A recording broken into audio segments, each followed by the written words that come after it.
жақсы игілік істер орындалып жатыр. Жанды істер орындалып жатыр. Халықтың көп келуі, халықпен осылай беттесуі, тарихты табиғаттың табуы бұл үлкен іс. Сондықтан да табыс тілейміз. Бүгінгі ұлы тұлғаларға ашылып жатқан музей құтты болсын. Аруақтарына бас иетін, рухына тағзым ететін біздің бабаларымыз өте көп.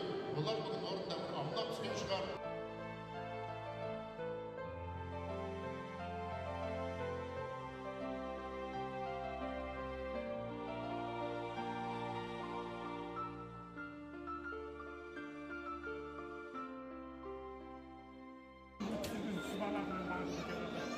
Қашқардағы немесе Қазақстанға жетісу халыққа аймағына